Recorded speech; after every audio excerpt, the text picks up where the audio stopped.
Avant de parler de rivalité, il faut parler de méthode. Dans ce dossier, on ne va pas comparer des slogans, des jalousies ou des impressions. On va comparer des chiffres. Les sources utilisées sont les données économiques disponibles, les rapports financiers, les éléments DNCG, les conversions historiques et les calculs de l'inflation. Et surtout, on va faire une séparation essentielle.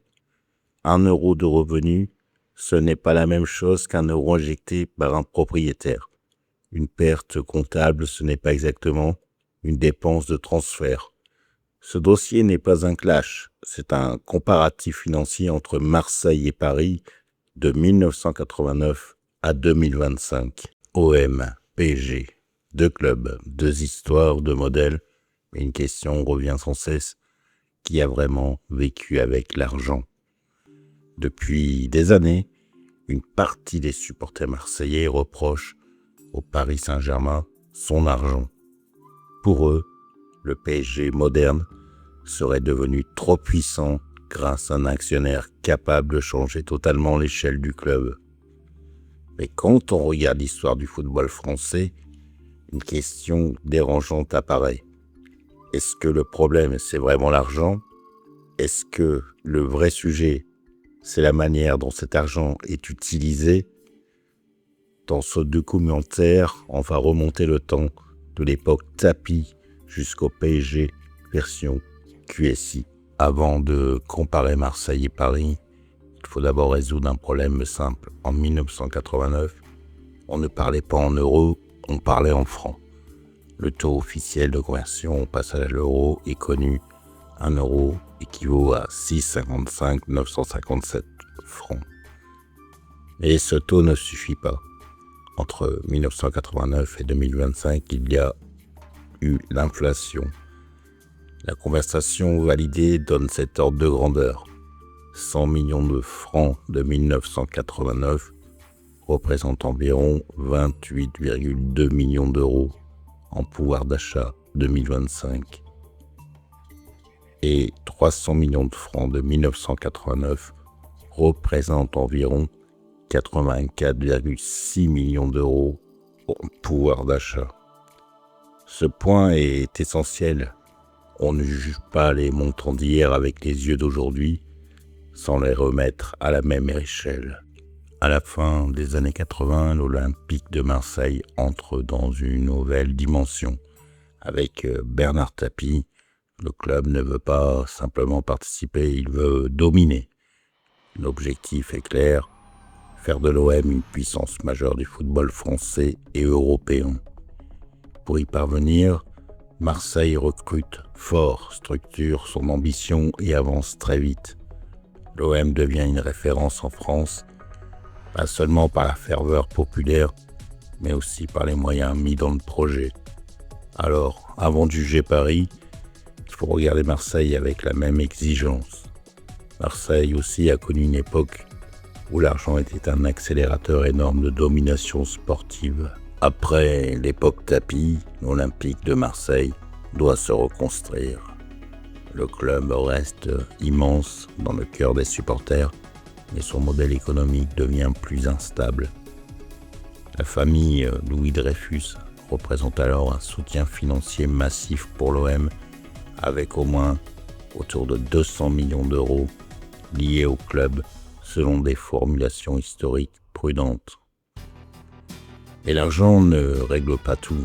Un club peut recevoir beaucoup d'argent et rester fragile. Il peut dépenser, recruter, changer de stratégie, recommencer puis se retrouver encore sous pression. Le problème n'est donc pas toujours l'argent. Le problème c'est ce qu'on en fait. En 2016, Franck McCourt arrive à l'Olympique de Marseille avec un discours très ambitieux. Le projet est vendu comme un nouveau départ. Recruter, investir, retrouver la Ligue des Champions, redonner de la fierté aux supporters.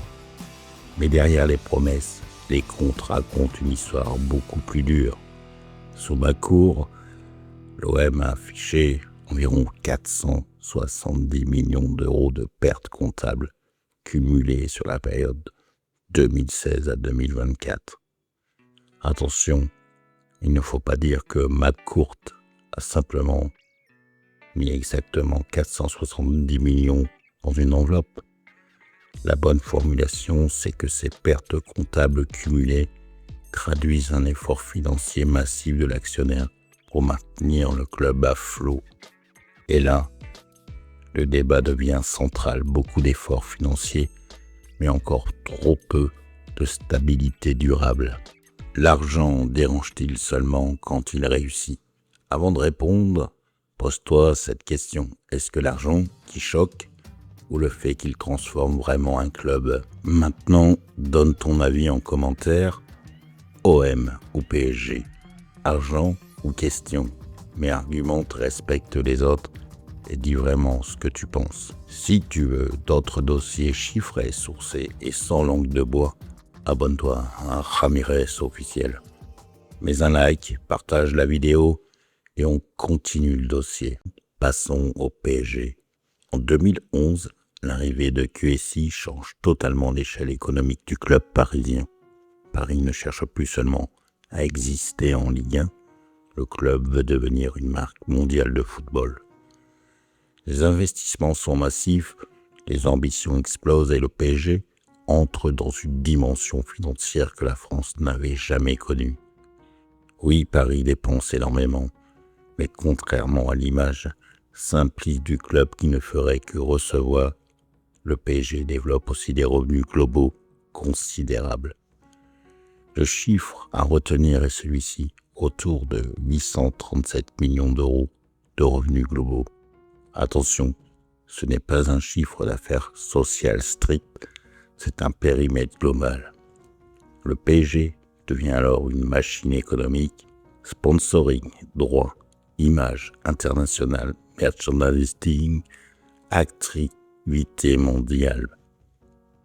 La vraie différence avec l'OM n'est donc pas seulement le montant dépensé, c'est le changement d'échelle et la capacité à transformer l'argent en puissance mondiale. Quand on compare l'OM et le PSG, il faut être honnête. Paris a dépensé plus, beaucoup plus, et a bénéficié d'un actionnaire beaucoup plus puissant. Et Marseille ne peut être présenté comme un club qui aurait traversé l'histoire moderne sans argent de propriétaire. Tapie, Louis Dreyfus, McCourt. À chaque grande période, l'OM a aussi été porté, soutenu, relancé ou maintenu par des moyens financiers importants. La différence majeure, c'est que Paris a changé de catégorie économique mondiale, alors que Marseille a souvent utilisé l'argent pour reconstruire, compenser ou repartir. Donc, le vrai débat n'est pas l'argent est-il dans le football?